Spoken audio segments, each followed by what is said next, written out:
education is more than reading, more than writing, is more than math. It should first of all teach our children who they are. You see, if you don't know who you are, then you will not know what to do with your life. And if you don't know what to do with it, then you won't know how to achieve your goals. So Alex Haley raised the question of who am I? And he asked his mother, father, aunts, and his uncles who he was. Some people told Alex they were Negro. Some told Haley they were colored. Others told Alex they were black. Some said they were Afro-American. Some told Alex they were African. And lastly, some said American. Now, we have the only children and some adults that give 6 different answers to a very simple question like, who am I? Again, you cannot teach a child that is, first of all, not know who he is. It's more important than reading, math, and science. So we began to ask ourselves, why do Germans call themselves Germans? Why do Chinese call themselves Chinese? And we were told there's a land called Germany. There's a land called China. So let's go back to a world map. Germans are Germans, land called Germany. Chinese are Chinese, land called China. Let's go to a world map. Is there a place in the world called Negro land? What about color land? What about black land? What about Afro-American land? There's only 2 answers left, Africa and America. But be honest, what comes to most of our children's mind when they hear the word Africa? Tarzan? Running around, no clothes on? Be honest. And what about America? Red, white, and blue and apple pie? That's because of this word right here, which is nothing but his story. You didn't know that? It's all history is. It's somebody's story. You know what I'm talking about. Columbus didn't discover America. He was lost. And the end discovered him. And Abraham Lincoln didn't free any slaves. Or another way to look at it, my story is very, very close to the word mystery. And I want to clear up a couple of mysteries right now. The book is titled Great People, Past and Present.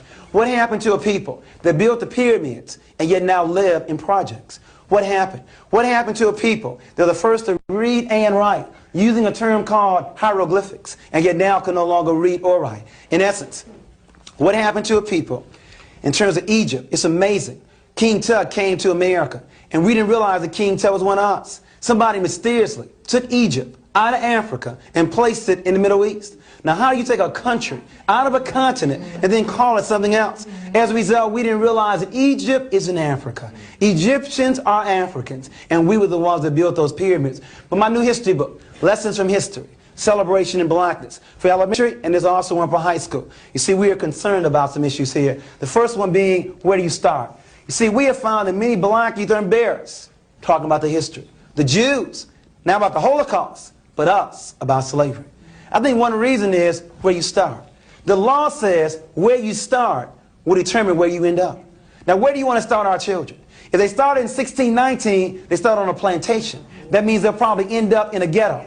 But if you start 4 million years ago on a pyramid, they end up being free. Now, where do you want to start?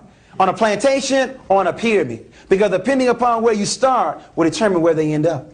Our first problem is we've been starting in the wrong place. And you cannot discuss 4 million years in 28 days. Black History Month. Now, I'm glad we got the month. It used to be a week. But you can't discuss 4 million years in 28 days. It's simply not enough time. And then the other issue, what are we going to discuss? You see, if all we're going to discuss are names and dates and events, then you can do that in about 28 days. When was King born? 29. When did he go to D.C.? 63. When did he get the Nobel Prize? 64. When did he die? 68. That would never change. But if you want to make it relevant, you connect the past with the present and with the future. In other words, what were our mistakes? Because the mistakes you want to avoid. And the strengths you want to reinforce.